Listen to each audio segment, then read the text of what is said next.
I think one of the most difficult things when you have an alcoholic in the family is just the lack of peace and solitude that you have in your house, the lack of copaceticness in your house. Home is supposed to be a vestige of peace and quiet and a place to escape, the craziness of the outside world. And when you don't have that, it's that much more stress when you come home to added stress and dysfunction and drama and toxicity. It can really wear you down as a family member. I mean, I can remember coming home from work, a few years ago, back when my wife was still alive. The garage door would go up, you'd drive in, you walk in the front door, and you could just feel like this energy. There's almost like a depressing energy in the house. And then there would be like a stale beer smell, because near the end she was drinking, Coors Light and cheap beer, and really anything she could get her hands on or anything she could find. And it was just, you could sense that there was an issue even before you saw her. And there's just an aura, I guess would be the best word, of stale beer and just depressing energy.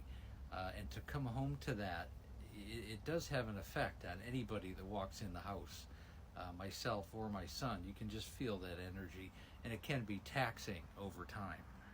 And many times I'd walk in the door. We had a back door we walked in. The kitchen was in the far of the house, and then next to that was a family room. And I can remember walking into the kitchen area, and my wife would have her back to me sitting on the couch, and she wouldn't be saying anything because, she knew that she was inebriated, and I knew that she was. And she hadn't done anything all day long except probably sit in front of the television set and just overthink, with her brain and drink beer after beer after beer. And sometimes I'd walk up to her just to see how she's doing, and she'd be sitting on the couch. Her eyes would be bloodshot, extremely inebriated, and she'd just kind of look at me like scowl at me like, it was my fault that she was drunk. And I'd say, well, have you been drinking today? She goes, no, I only had a couple, and then I would pull back a pillow, and there would be an open beer sitting behind the pillow on the couch, and then she'd get like all indignant, like I was exposing her. And it was just a horrible place to be. And it was almost like this play that we danced every day. And then when it got bad enough, we just put her into a rehab. But it never really changed.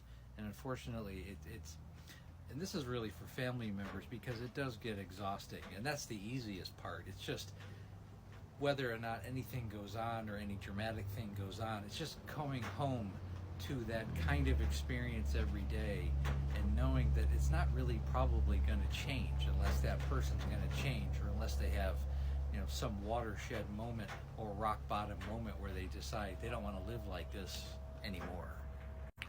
And I really think for a lot of family members, it really becomes a lonely place, because you really don't have anybody to talk to. Your spouse is no longer really an ally.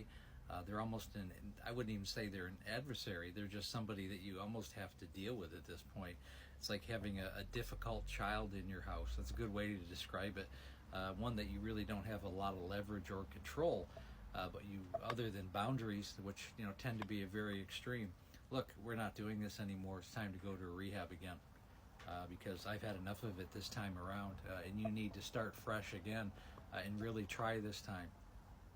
And it's just living with it on a day-to-day basis, with really no one to talk to about it, because you can't really. There's not counselors for the family, and everything kind of centers around the alcoholic, and understanding that.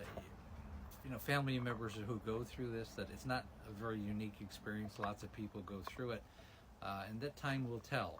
Either that person's going to, get to the point where they need to get better, or they're not. On that note, again, I go live Monday through Friday, right around 6 o'clock Pacific Standard Time, 9 o'clock Eastern Standard Time. We also have the Facebook group. It's called There's an Alcoholic in the Family. Link is in the link tree in my bio. And also, when you're ready to work with me one-on-one, the coaching program, also link is in the bio. Set up a breakthrough call. It takes about 45 minutes to an hour. We do a deep dive into what's going on with you and your family. The call is free. The coaching program definitely is not. But I like to work with people who are ready to change their lives and the lives of their family. And again, Thanks so much for listening.